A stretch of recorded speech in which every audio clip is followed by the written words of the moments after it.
The West African leaders, led by the current chairman of ECOWAS, John Mahama, and the host president, Dr. Goodluck Jonathan, as they converged on Abuja for the 46th session of the meeting of heads of state and government.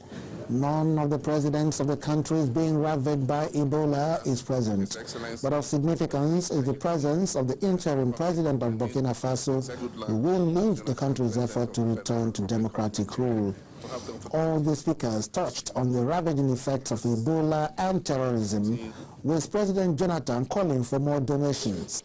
We must also admit that our sub-region continues to face many serious challenges. Prominent among these challenges before us today is the ravaging Ebola epidemic. The last 6 months have witnessed the negative impact of the Ebola Virus Disease in the region.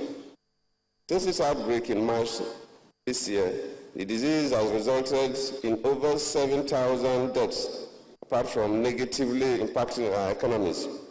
I therefore call on member states as well as our development partners and the international community at large to contribute generously to the ECOWAS Regional Solidarity Fund to fight the Ebola virus disease. On his part, the chairman of ECOWAS and the president of Ghana, Mr. John Mahama, said the setback created by Ebola and terror attacks will have serious consequences in Africa if not checked. Terrorism or lack of security in one West African nation reflects negatively on the whole of our sub-region.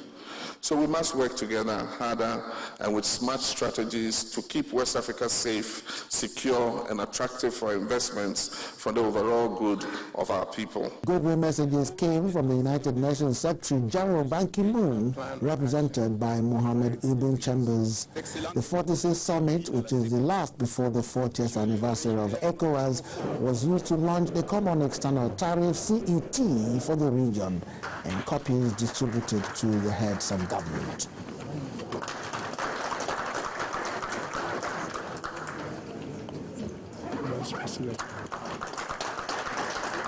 The life of ECOWAS has been characterized by events made worse by the recent outbreak of Ebola and the new wave of terrorism. But they here express a solidarity to tackle all the problems frontally, hoping that peace and stability will soon return in the sub-region. Chukwuma Onwekusi, Channels Television News.